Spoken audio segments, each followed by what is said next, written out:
오늘 본문의 주인공을 보면 다윗 왕이지요.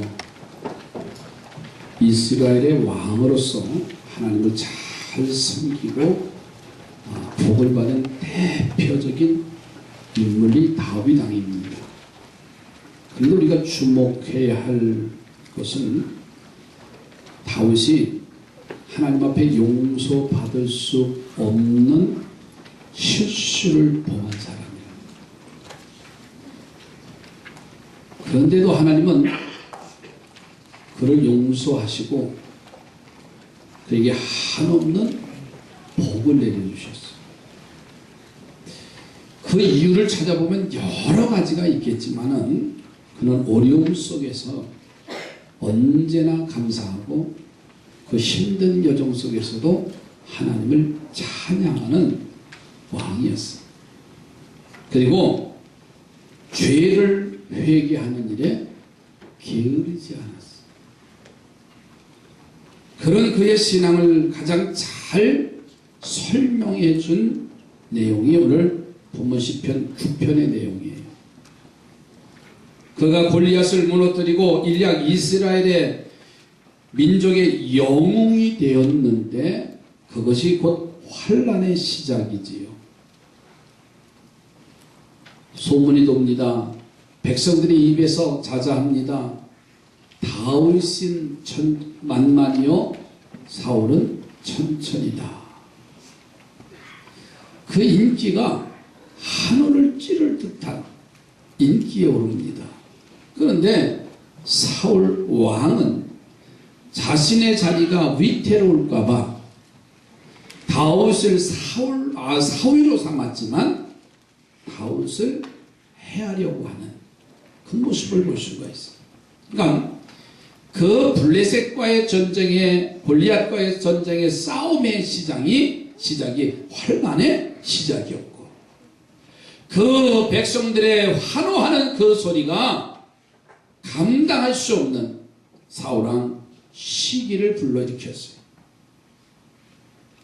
왕의 마음의 위협을 느끼니까는 사울은 그를 미운 사람, 그를 없애버려 할 사람으로 그 위기를 벗어날 길이 없었어요.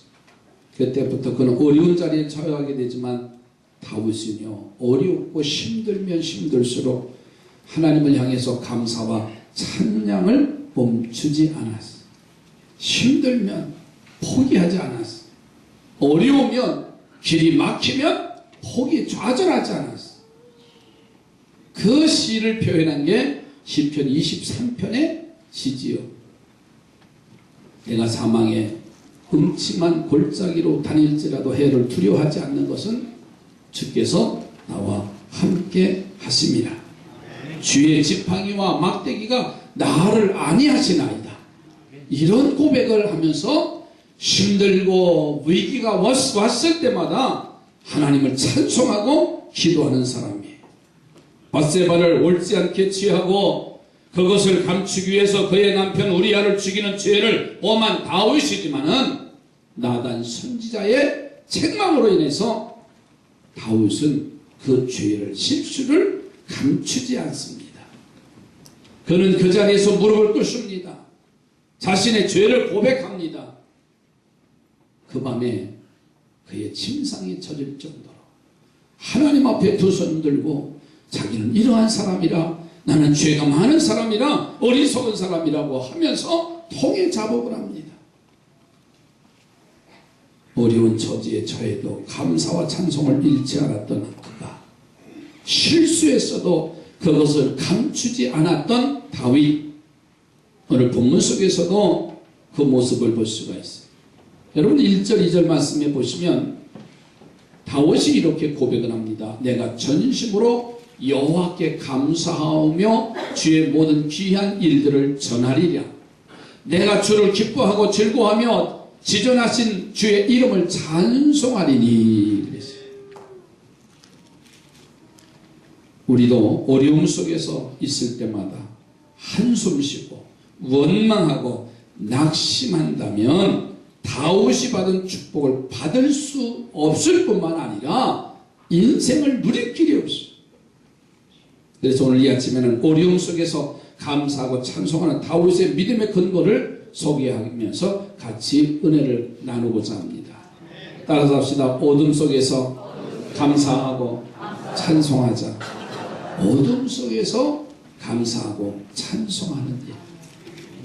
그러니까 컴퓨터한테 졌다고 포기한 일이 아니에요. 나는 어제 그 말이 너무너무 가슴에 와닿는 거예요.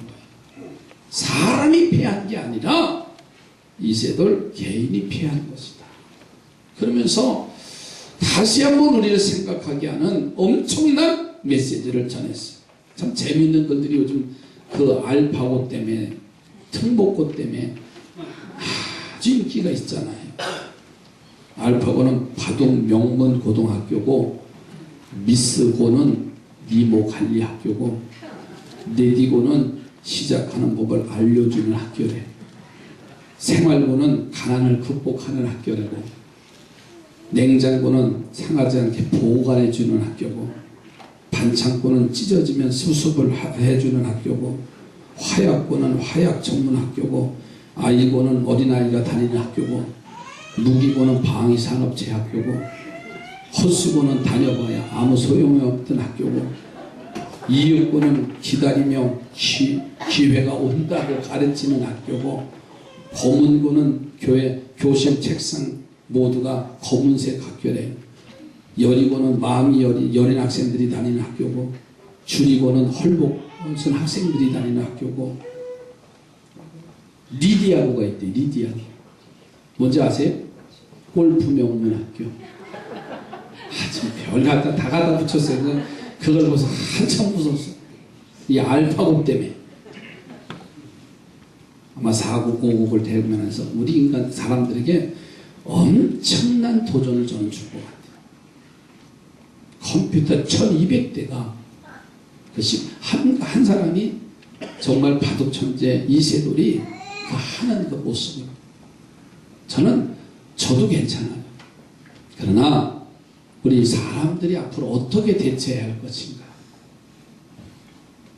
첨단 과학을 마치 영화의 트랜스포머 같이 사람이 기계를 잘못 다스리면 화가 오는 것처럼 우리가 편안함을 누리지만 그 화가 우리에게 언제 닥쳐올는지 몰라요.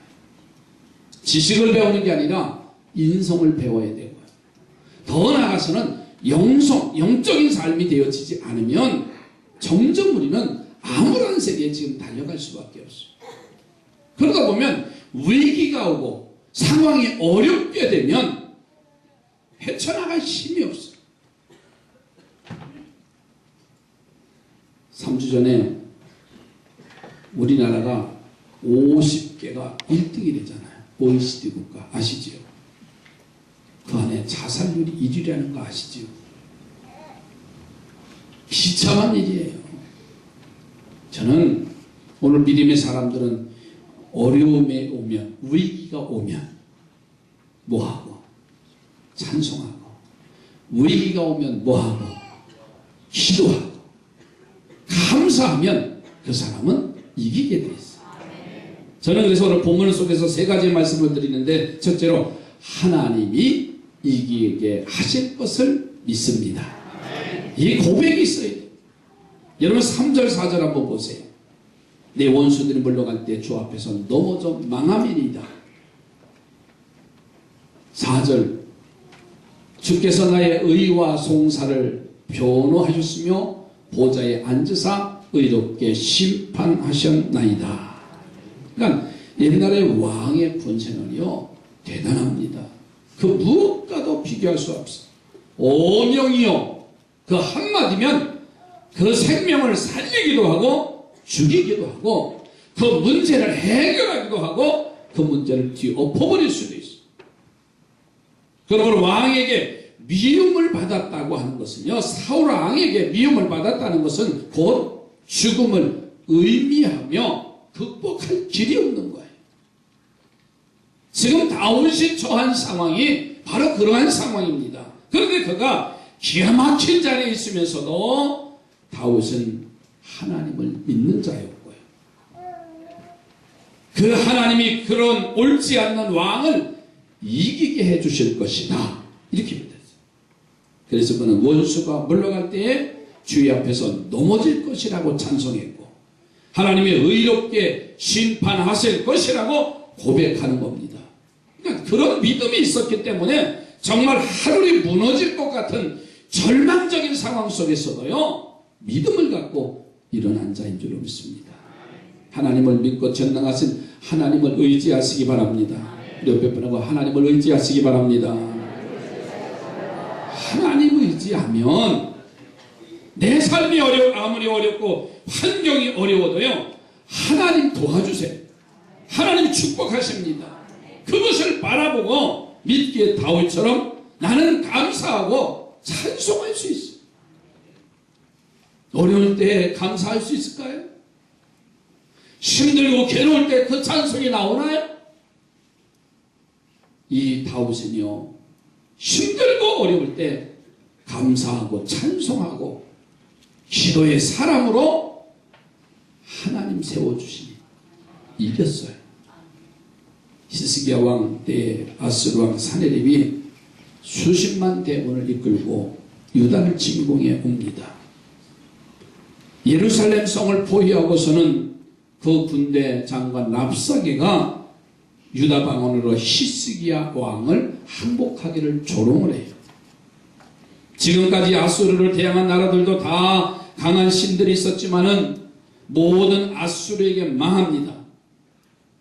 이스라엘 백성들, 유다 백성들이 섬기는 여호와 신이 아무리 강한다 한들 아수르를 이길 수가 없고 그 여호와가 이 성을 치라고 명하여 올라왔다고 협박을 하면서 하나님을 지금 모욕을 해요. 그리고 이어서 모든 성민들을 그 성 안에 있는 사람들은 대변을 먹을 것이고 소변을 먹일 것이고 협박을 해요. 이 소리를 들은 온 이스라엘 성민들이 두려워 떱니다. 참으로 어려울 때는 만납니다. 그런데 그때 히스기야 왕의 행동은 우리들을 감동시켜요. 그는 곧바로 성전을 향해서 올라갑니다. 하나님의 도우심에 요청하는 기도를 드립니다. 당시 선지자인 이사야에게 사람을 보내서 중보기도 요청을 합니다. 그리고 사네립이 보낸 협박문서, 즉 하나님을 능멸하고 유다 백성들을 멸시하는 그 사신의 글을 하나님의 전에 펼쳐놓고 여호와여 보시옵소서 하면서 하나님 앞에 간구하는 것을 볼 수가 있어요. 여러분, 어려울 때 하나님을 의지하는 것이 믿음입니다. 전쟁의 승패가 군대의 수요가 마병에 있지 않고 하나님 앞에 있음을 믿고 히스기야가 하나님께 간구할 때 하나님은 그 기도를 들으세요. 그리고 그 밤에 하나님의 사자를 보내서 무려 18만 5천 명을 유다 백성들이 손 하나 쓰지 아니하고 그 전쟁에서 이기게 하셨어요. 할렐루야. 여러분, 하나님을 믿는 믿음이 다시 불리듯 일어나시기 바랍니다. 히스기야는 적군의 군대와 마병을 보지 않았어요. 하나님을 봤어요. 여러분, 믿음의 영안이 열려지시기 바랍니다.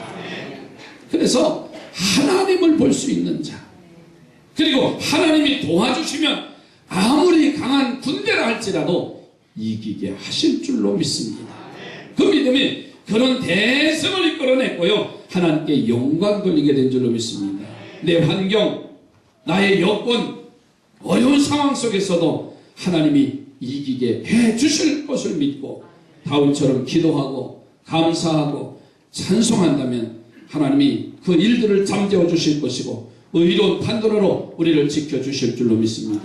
히스기야가 가졌던 전능하신 하나님을 믿는 그 믿음, 다윗이 아무리 어려운 상황 속에서도 그 어려움을 바라보지 않고 하나님만을 바라봤던 그 믿음을 우리는 가져야 됩니다.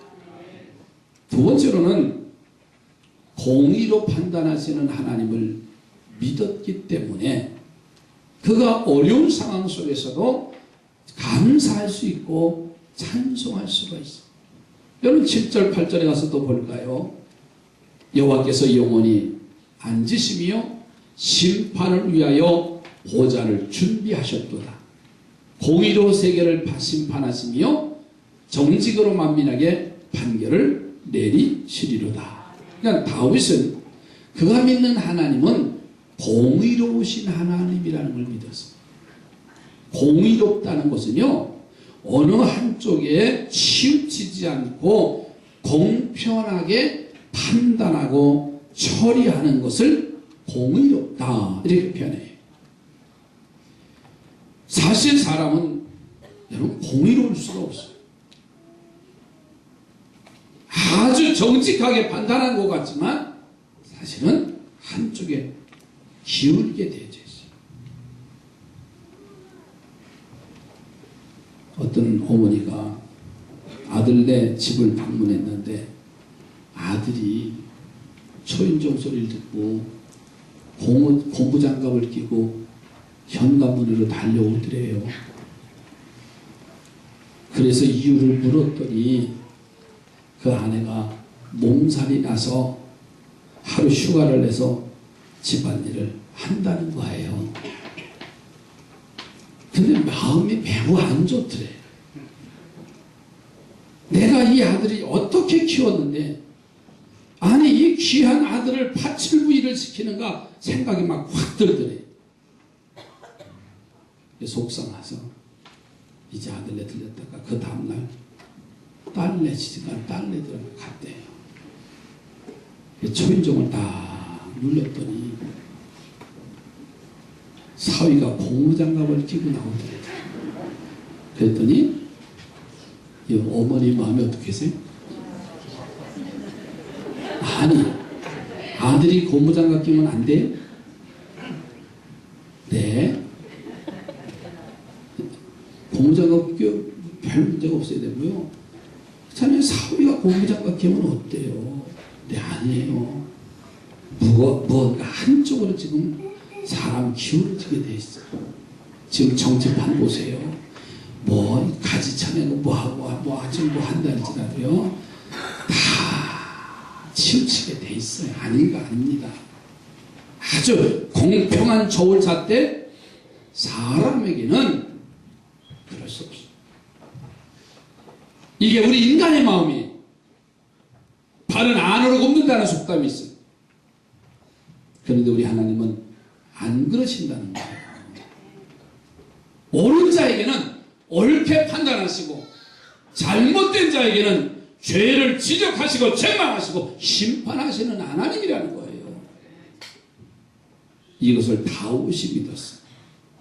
그래서 그는 자신이 당하는 어려움, 억울한 처지가 되어 나라를 구하고도 도망자의 신세가 되고 그렇게 자신을 만든 사울왕은 형통해서 여전히 왕권을 휘두르고 있어요. 그런데 다윗에게는요, 그 마음이 들어오는 거예요. 언젠가는 정의로우신, 공의로우신 하나님이 판단하시리라. 그래서 그는 찬송하고 감사할 수 있는 삶을 살아간 거예요. 그래서 하나님이 그에게 상상할 수 없는 놀라운 복을 주신 줄로 믿습니다. 여러분 하박국 선지자 내용을 가서 보세요. 이런 문제로 하박국 선지자가 고민하는 거예요. 악한 아수르 왕은 나라는 날로 강성해져 가는데 그로 인해서 이스라엘이 곧 망할 처지가 된 이스라엘은 풍전 동안 언제 없어질 줄 모르는 그런 나라예요. 그래서 하박국 선지자가 하나님 앞에 하소연합니다. 하나님이세요. 어느 때까지 악한 자가 형통하고 선하고 착하게 사는 자가 어려움에 처할 것입니까? 하면서 하나님 앞에 부르짖어요. 그러자 하나님은 시간이 지나면 의인은 믿음으로 살아 축복을 받게 될 것을 깨닫게 해주셨고 그로 인해서 하박국 선지자가 감사의 내용이요. 하박국서 3장 17절 18절의 이 말씀이에요. 비록 무화과 나무가 무성하지 못하며 포도나무에 열매가 없으며 감람나무에 소출이 없으며 외양간에 우리의 양이 없으며 외양간에 소가 없을지라도 나는 여호와로 말미암아 즐거워하며 나의 구원의 하나님으로 말미암아 기뻐하리로다. 공의로우신 하나님. 세상에 악한 짓을 하는 사람들이 잘 산다고 부러워할 이유는 없습니다. 적어도 믿음을 가졌다면요, 우리는 한 곳에 치우치는 것이 아니라 그 공의로우신 하나님을 바라보면서 감사하며 믿음의 발을 내딛고 가면 그날에는 결과는 다를 겁니다.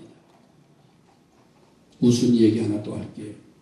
미국의 유명한 여배우가 혼자 독신으로 살고 있는데 앵무새를 키웠어요. 앵무새는 사람 말을 따라해서 사람들이 애완동물로 키우잖아요. 그런데 이 앵무새가 말을 배워서 말을 하는데 어느 날 이 여배우 집에 손님들이 들어왔는데 느닷없이 앵무새가 사람들이 쳐다보니까 나는 봤다, 나는 봤다, 나는 봤다 그랬더라는 거예요. 혼자 사는 여자와 함께 있는 이 앵무새가 뭘 봤다고 그러지 하고 온 손님들이 이상한 쪽으로 생각하는 거예요. 혹시나 아시죠? 나는 봤다, 나는 봤다. 그냥 화가 나가지고 너 다시 그런 말을 하면 머리를 아주 그냥 밀어버릴 테다. 이 앵무새의 또 예쁜 모습이 있잖아요. 그런데 그 다음에 손님이 왔는데 이 여배우 집에 손님이 왔는데 다 신기하게 그렇게 쳐다보니까 또 이놈이 나는 봤다, 나는 봤다, 나는 봤다 그랬더래요. 오는 사람마다 이상하게 생각해가지고 그냥 화가 나가지고 이 앵무새의 머리를 밀어버렸대잖아요. 그런데 그 다음에 이 여배우 집에 그 유명한 그 배우 율브린노 트레이드마크가 머리가 없는 거예요. 그죠? 반질반질하고 쉽게 나오는 배우입니다. 그런데 이 율브린노가 이 여배우 집에 딱 들어왔는데 이 앵무새가 그러더래요. 너도 봤냐? 그랬더래요.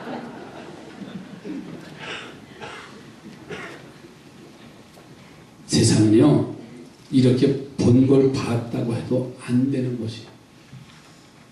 그러나 하나님은 그렇지 않으세요. 공평하신 하나님, 정의로 심판하시는 하나님, 역사와 세상을 주관하시는 하나님, 다오신 그 하나님을 믿었기 때문에 아무리 어려운 처지와 힘든 상황이 와도요, 감사와 찬송의 삶을 살 수가 있었어요. 다윗처럼 공의로우신 하나님을 믿으시기 바랍니다. 하나님이 옳고 그름을 판단하시어 심판하실 것입니다. 그리고 그 하나님을 믿는 믿음 때문에 여러분 아무리 어려운 상황과 형편에 처했다 할지라도 낙심하지 않고 포기하지 않고 오늘도 끊임없이 감사와 찬양의 삶이 더하시기를 바랍니다. 옆에 분하고 감사와 찬양의 삶이 더하시기 바랍니다. 어렵다고 우리 포기하면 안 돼요. 공의로우신 하나님을 믿으면 그날이 오게 된다는 거예요. 마지막 세 번째로는 하나님이 우리의 산성이심을 다우신 믿어요. 자, 본문 또 볼까요? 9절 10절을 보세요. 여호와는 압제를 당하는 자의 요새시요 환난 때의 요새시로다. 여호와여 주의 이름을 아는 자는 주를 의지하오리니 이는 주를 찾는 자들을 버리지 아니하심이니라. 아멘이지요. 지금은 과학이 발달돼서요, 산성 그러면 우리가 가서 봐도요, 그렇게 위력이 있는 산성이 아니에요. 계양산에 올라가면 계양산성이 있어요. 이걸 갖다 산성이라고 하나? 또 우리 주변에 남한산성, 또 저 수원에 가면 팔달산에 수원성이 이렇게 싹 요새처럼 지금이야 너무 잘 화려하게 만들어 놓은 거지요.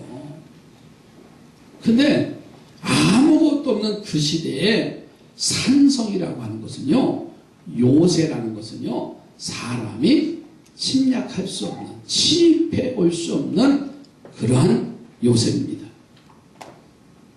이스라엘의 성지순례를 가다 보면 마사다라고 하는 곳이 있습니다. 이것은 예수님과 활동에 관한 전혀 관계가 없는 곳인데 꼭 성지순례 가면은 이 마사다라는 그 곳을 요새를 순례하게 됩니다. 이스라엘이 로마의 속국일 때 그 로마에 대항하는 이스라엘의 900명의 사람들이 이 마사다라고 하는 요새에 들어가서 로마에 대항합니다. 그래서 로마는 이들을 정벌하기 위해서 약 2개 군단을 보냅니다.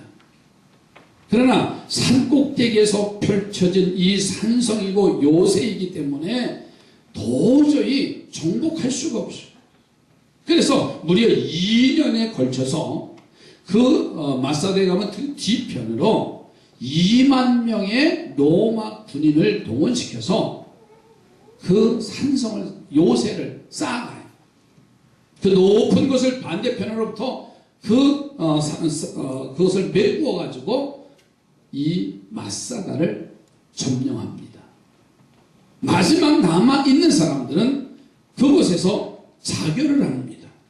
결국 로마 군인들은 요새를 점령한 것이 됐고 그 정신을 기리기 위해서 그것을 그대로 남겨두고 이스라엘 사람들이 독립운동의 성지로 남겨두고 많은 관광지 순례의 길로 찾아가는 거예요.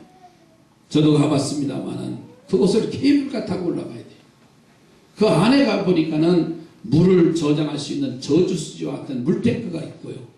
목욕탕이 있고요. 조그만 터밭이 있고요.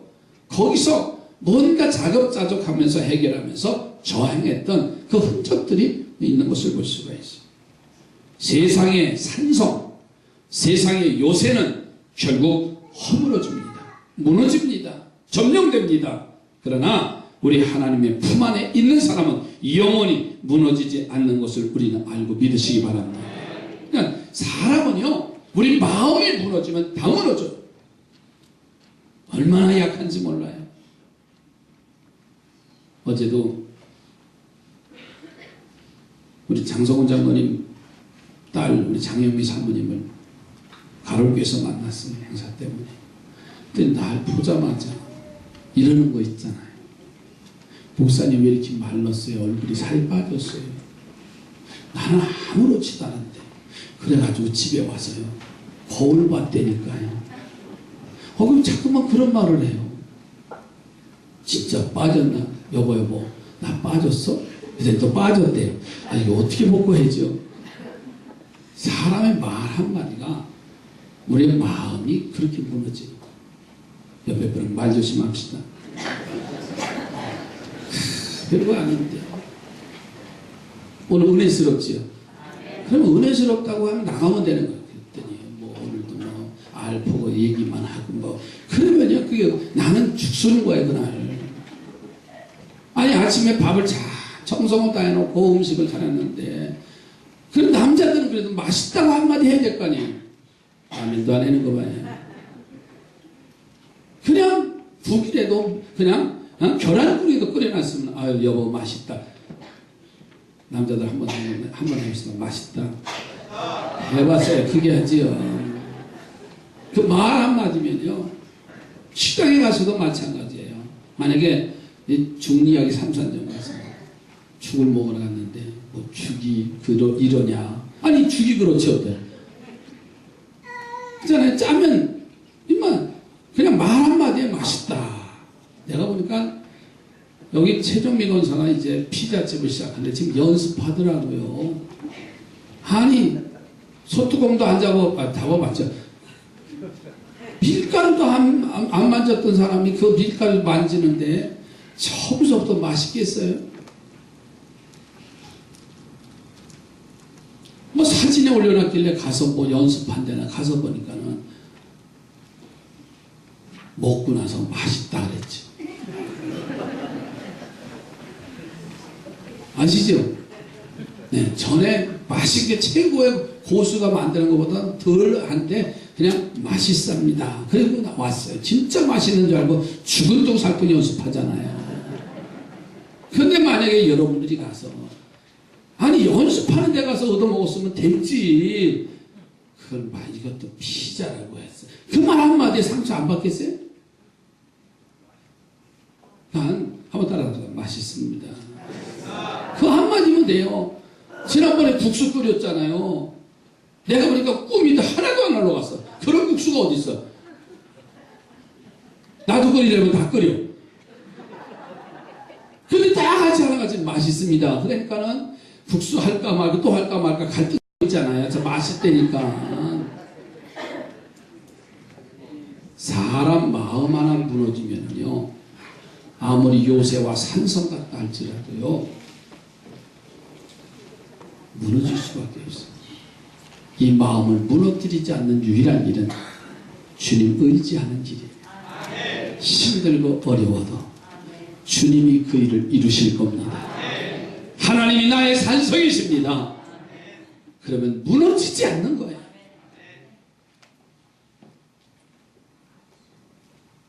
이제 말씀을 마칠게요. 다윗은 위기가 왔을 때, 힘들었을 때, 포기하고 싶었을 때 찬송했습니다. 감사했습니다. 기도의 사람이 되어졌습니다. 저는 바랍니다. 우리 삼산교회 찬송과 기도와 말씀의 사람으로, 감사의 사람으로 세워져 가기를 주의 이름으로 축복합니다. 기도합니다. 하나님 감사합니다. 어려움 속에 다윗은 감사하며 찬송하며 위대한 인물이 됐습니다. 그의 모습을 보니까 이기게 하실 것을 믿었고, 공의로 판단하실 하나님을 믿었고, 하나님은 우리의 산